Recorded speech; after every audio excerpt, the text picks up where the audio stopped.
Hey guys, Ambience here. Today I'm going to be showing you how to beat Plushtrap and Nightmare BB on FNaF VR Help Wanted. Dark Rooms has always been an interesting mode to me, largely because I can't think of a single reason why Nightmare BB is here besides to provide filler. Despite common misconceptions, he is literally the exact same as Plushtrap, except for one difference that's fairly easy to work around. I'm not sure why they didn't just make him the hard version of Plushtrap instead of a standard level, or why there's blacklight levels for both of them that change almost nothing. As much as I love Help Wanted, I feel like Steel Wool was just running out of ideas here. However, their lack of creativity works in your favor, since there's a very simple strategy that can be used to beat both of these levels and their blacklight counterparts every single time. I messed around in these levels a bit and found that both animatronics followed the same pattern every single time, at least from what I've seen. Keep in mind that there could be rare exceptions here where they act differently, but if that happens, just try your best to adapt or restart the level if you don't feel like dealing with it.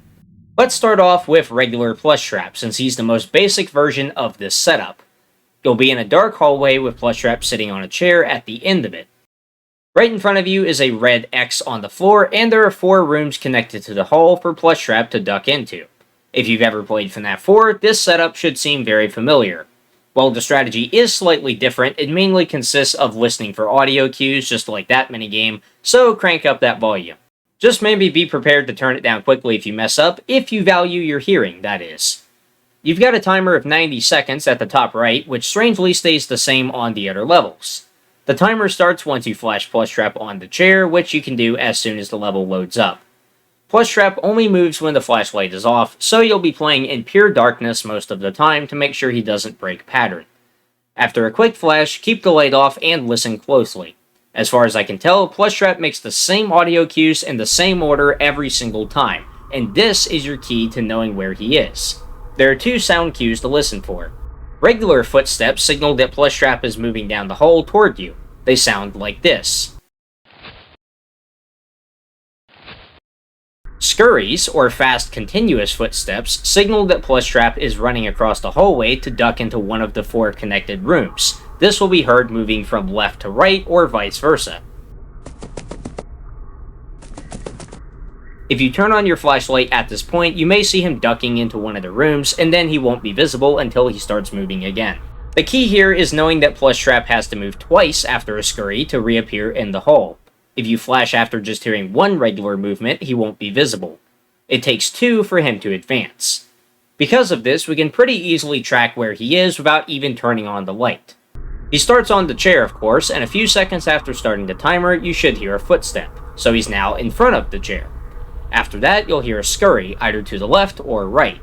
Wait a bit longer, and you'll hear a footstep, then a second one shortly after. If you want, you can flash the light here just to check that you've heard everything properly. If timed correctly, Plushtrap should be sitting a bit in front of the X. Not necessary, but if you want to make sure that everything is going smoothly, now's the time to do it.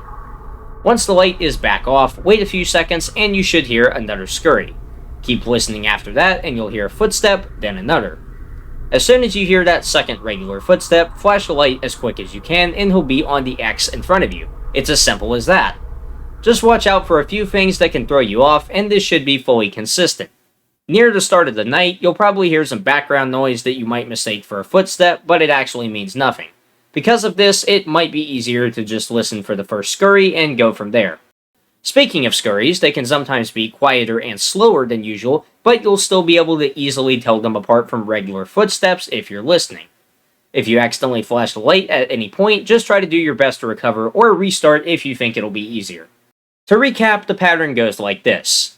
The first regular footstep is him getting off the chair, and that'll be followed by a scurry into one of the rooms down the hall.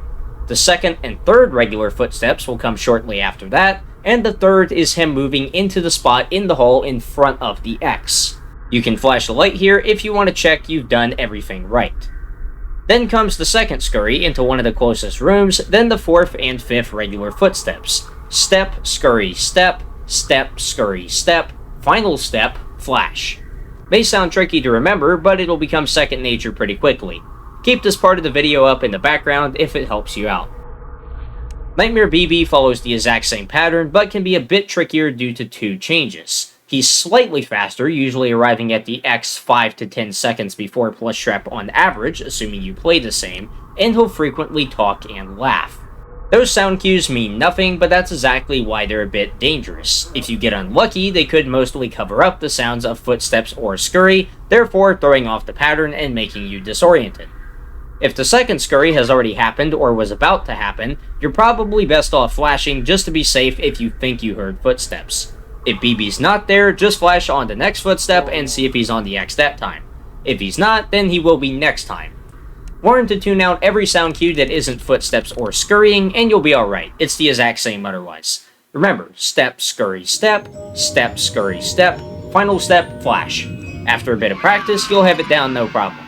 The black light levels make you a lot smaller and lessen your field of view, and also make it harder to see by placing a few toys in Plushtrap's level and a ton of balloons in BB's. This would be absolutely terrible if you needed to see anything at all, but with this strategy, you don't, so literally nothing has changed one bit. Repeat the strategy just like the normal levels and beat them once again. I'm not kidding, it's actually that easy. If you can do Plushtrap's level, you just need to tune out BB's sound cues, and you can do the first half of Dark Rooms as a whole. The blacklight levels are really underwhelming, it's kinda shocking to me too.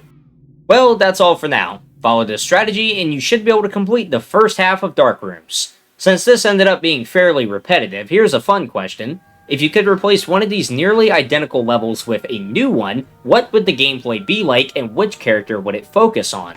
Let me know in the comments. Speaking of which, if you have any questions, feel free to leave them in the comments below. If you'd like updates on what I'm doing next, feel free to join the Discord server or follow me on Twitter for all the latest on upcoming videos, streams, and collabs, a chance to just chill with other FNaF fans, or even to get help on a night that you're struggling with. If you enjoyed this guide and you'd like to see more, please consider leaving a like and subscribing to the channel to show your support. I know it's the classic YouTuber plug, but it really does help me out. Let's try and hit 25k soon if we haven't already by the time this video goes up, and I'll try and get as many guides as I can out soon. I'd also like to give a quick shout out to Bonnie360 for making the video's thumbnail. He's been doing this for quite a while at this point to ensure that these guides reach as many people as possible, so go support him. His channel is linked in the description. All of the links that I mentioned earlier are down there too, so check them all out. With that being said, thank you guys for watching this guide, I hope it helped you, and I will see you in the next one.